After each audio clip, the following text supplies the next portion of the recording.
Hello, I am Anees from innovation classes और मैं आज आपको देयर का यूज़ पढ़ाने वाला हूँ। तो आज इस यूज़ को कर लेते हैं। बहुत सारे स्टूडेंट को हमेशा इस देयर का यूज़ करने में कन्फ्यूजन होता है कि आखिर हम इस देयर का यूज़ कहाँ करें। तो आज इस कन्फ्यूजन को सदा के लिए दूर करेंगे। तो आपको यहाँ पे दिख रहा है देयर। देयर का ऐसे तो देयर का मतलब होता है वहाँ पर, जब हम इसे यूज़ कहाँ करें। तो ये सबसे बड़ी समस्या होती है स्टूडेंट के लिए कि कब हम इसका यूज करें। जैसे आप लोग जानते हो कि किसी भी सेंटेंस को करने के लिए सबसे पहले हमें सब्जेक्ट चाहिए होता है। जैसे अगर मैं एक सेंटेंस लिखता हूँ, वह पढ़ता है, वह पढ़ता है, तो इसे बनाने के लिए मुझे सब्जेक्ट मिल जाता है, ही रीड्स हो जाता है। पर देयर का यूज़, फिर देयर का यूज़ कहाँ करें? तो इसे करने के लिए सबसे पहले हम वहाँ पे देयर का यूज करेंगे जहाँ सब्जेक्ट का अभाव होता है, जहाँ पे आपको ये पता ही ना चलता हो कि आखिर यहाँ सब्जेक्ट क्या होगा। जैसे आप एक सेंटेंस देखो, एक आदमी है, एक आदमी है। अब यहाँ देखो क्या है, एक आदमी है। क्या आप इसे ऐसे लिख सकते हो? A man is? ऑब्वियसली नहीं लिख सकते। ये क्या हो जाएगा? गलत हो जाएगा। ये गलत है मेरा। तो अब आखिर ऐसे वाक्य को कैसे करें, देयर का यूज कैसे करें? तो आपको सबसे पहले ये समझना होगा कि देयर का यूज तभी आप कर सकते हो जब कहीं भी आपको सब्जेक्ट का पता न चले।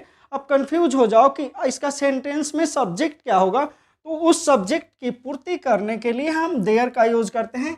और इसीलिए इस देयर को इंट्रोडक्टरी देयर कहा जाता है। अब यहाँ पे आपको ये सारे सेंटेंस दिख रहे हैं। तो यहाँ पे क्या है, एक लड़का है, अगर करे a boy is a leader was he होंगे। तो यहाँ पे क्या है कि सारे में आप देख रहे हो क्या कि यहाँ पे सब्जेक्ट का क्या है, अभाव है, सब्जेक्ट का पता नहीं चल रहा है। और इससे देखने से आपको एक और बात का पता चलेगा कि एक लड़का है, इससे आपको पता चल रहा है कि एक लड़के की मौजूदगी बता रहा है, एक नेता की पास्ट में मौजूदगी बता रहा है, स्थिति बता रहा है, एक किसान है, अनेकों समस्या हैं, तो ये सब स्थितियां को बता रहा है। तो ऐसे सेंटेंस को करने के लिए हम देयर का यूज करते हैं। अब इनके सेंटेंस देखो, एक लड़का है, देयर इज अ बॉय। एक नेता था, there was a leader. There के साथ वर्ब का यूज कैसे होगा? अब देखो, आप इज के साथ देयर लगाओ, आर के साथ लगाओ, वॉज, वर, शुड, मस्ट, भी टू, भी वन। आप इन सब के साथ आप देयर का यूज कर सकते हैं। शैल के साथ कर सकते हैं, विल के साथ कर सकते हैं। तो आप जब भी चाहे इन सभी के साथ, जब आपके साथ पास वर्ब का अभाव हो, देयर सब्जेक्ट का अभाव हो, तो आप देयर का यूज कर सकते हो। इधर क्या आ जाएगा, आपका कोई अदर वर्ड आ जाएगा, तो आप आसानी से बना सकते हो। एग्जाम्पल देखो, there is a girl in the class. अब आप ये देखें, फिर सेंटेंस वही है, वर्ग में एक लड़की है। अब ये देखो, फिर क्या आया, सेंटेंस लास्ट क्या आया, एक लड़की है। ये हमारा यहाँ से यहाँ तक ये क्या है, कनेक्टेड के साथ जुड़ के अदर वर्ड आया है। तो इसे देख के आपको कंफ्यूज नहीं होना है। कभी भी आपको सेंटेंस जब भी मिलेगा इस फॉर्म में ही मिलेगा। आप वॉज के साथ करना है तो देख लो,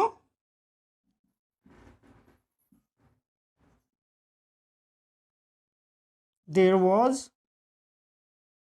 अ पोएट इन माई विलेज। मेरे गांव में एक कवि थे। तो आपने यहाँ पे देखा, अगर आपको शुड का यूज करना है तो भी आप कर सकते हैं। अगर मैं यहाँ पे एक सेंटेंस लिखूं, पानी होना चाहिए, पानी होना चाहिए, तो क्या आप ऐसे बनाओगे? Water should be. ये क्या होगा? गलत हो जाएगा। तो हमें क्या करना होगा? फिर यहाँ पे सेंटेंस में सब्जेक्ट का क्या है? अभाव है, तो हम क्या करेंगे? इसे देयर से बनाएंगे। There should be water, there should be water, पानी होना चाहिए। अगर आप इसमें फिर से अगर वहाँ का वर्ड यूज करते हो, फिर से देयर यूज करते हो, तो आपको यहाँ पे भी फिर लास्ट में देयर जोड़ना पड़ेगा। जैसे वहाँ पानी होना चाहिए, अगर सेंटेंस ऐसा रहे वहाँ पानी होना चाहिए, तो फिर हमें यहाँ पे देयर फिर से ऐड करना पड़ेगा, क्योंकि इस देयर का कोई मतलब नहीं होता है। जो सेंटेंस में एक सब्जेक्ट के रूप में देयर का यूज होता है उसका कोई मतलब नहीं होता है। अगर हम V2 के साथ देयर का यूज करते हैं तो उसका सेंटेंस कुछ इस प्रकार बनेगा, there lived a son in the forest.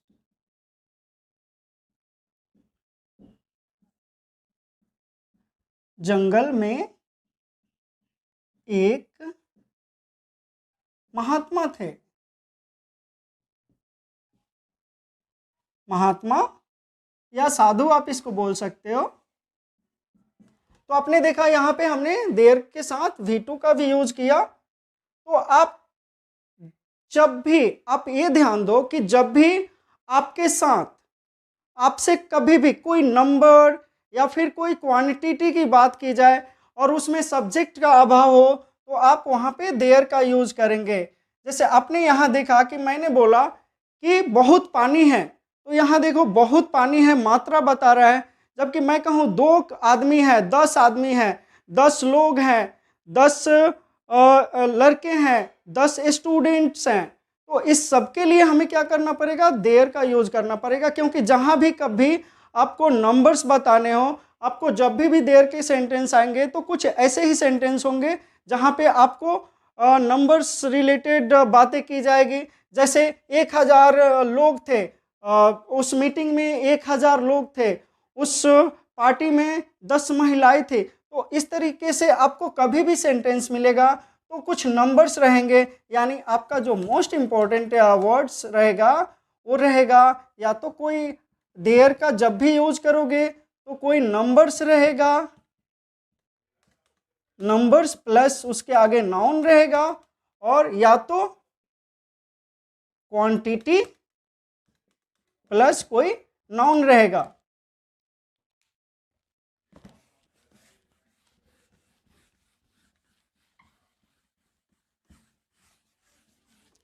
Numbers में जैसे आपने देखा 4 दोस्त थे। अब यहां देखो, यहां पे 4, आपको कभी भी ऐसे सेंटेंस ही मिलेंगे। अगर ये सेंटेंस अगर बड़ा होता है तो इसके पहले कुछ और जुड़ा हो सकता है, पर कभी भी आप लास्ट में देखोगे तो कुछ आपको नंबर्स मिलेंगे या कुछ क्वांटिटी मिलेगी। जैसे 4 दोस्त थे, देयर वर 4 फ्रेंड्स। फिर क्वांटिटी बताना हो, बहुत दूध है, बहुत दूध है। There is a lot of milk, there is a lot of milk। तो आपको ये बात समझ में आ गया होगा कि नंबर और क्वांटिटी आपको कभी भी करने हो और वहां पे सब्जेक्ट ही आपको ना मिले तो आप क्या करोगे? देयर का यूज करोगे। अब देयर के बाद आने वाला वर्ब कैसा होगा? तो देयर के बाद आने वाला वर्ब उस अपने आगे आने वाले नाउन के अकॉर्डिंग सिंगुलर या प्लूरल हो सकता है। जैसे आप एग्जांपल देखो, देयर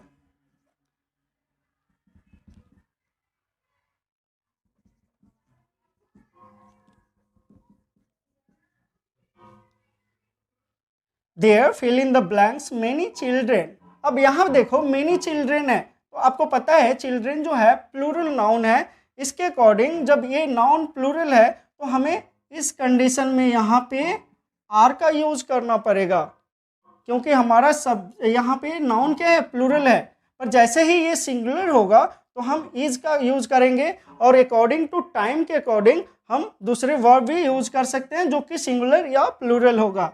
जैसे एग्जाम्पल देखो, देयर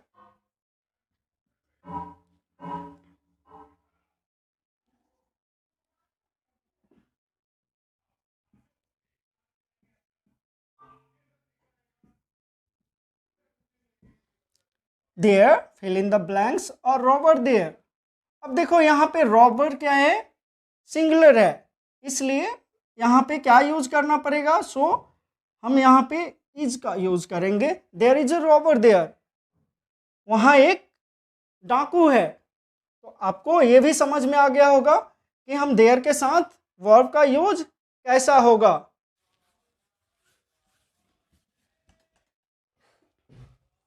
तो आपने क्या सीखा, अभी देयर के साथ आपने ये सीखा कि जब कभी भी सब्जेक्ट का अभाव होगा तो आप वहाँ पे सब्जेक्ट की पूर्ति करने के लिए आप देयर का यूज करोगे, और आप किसी भी वर्ब के साथ देयर का यूज कर सकते हैं जो आपके सेंटेंस में पूछा जाएगा, और आप उसे आसानी से बना सकते हैं। और देयर के बाद आने वाला वर्ब अपने आगे आने वाले नाउन के अकॉर्डिंग वो सिंगुलर हो सकता है या प्लूरल हो सकता है। तो आपका कुछ स्ट्रक्चर इस प्रकार से होता है, अब there plus verb plus other word, इस पे आप देयर के अनेकों स्ट्रक्चर पे अनेकों सेंटेंस बना सकते हैं, और आपको स्पीकिंग प्रैक्टिस करनी हो तो भी कर सकते हैं। पर हमेशा याद रखिए वो सारे सेंटेंस देयर से शुरू होगा, और आपको उसमें कोई नंबर या फिर कोई क्वांटिटी के बारे में पूछी जाएगी। अगर उससे पहले कोई वर्ड है तो निश्चित किसी कनेक्टर से जुड़ के आएगा, और आपको वहाँ पे कंफ्यूज नहीं होना है। उस स्कूल में 10,000 विद्यार्थी हैं। अब आपको इससे कोई ध्यान नहीं देना है, इस पे कोई ध्यान नहीं देना है, आपको ध्यान देना है। फिर देखो आपसे नंबर की बात की जा रही है 10,000, तो आपको पता चल गया कि यहाँ पे फिर सब्जेक्ट नहीं है, सब्जेक्ट का अभाव है, इसलिए आपको फिर शुरू करना है। चाहे एक लड़का हो, एक विद्यार्थी है, या 10,000 विद्यार्थी है, बात एक ही है। तो हम क्या करेंगे, देयर आर 10,000 स्टूडेंट्स,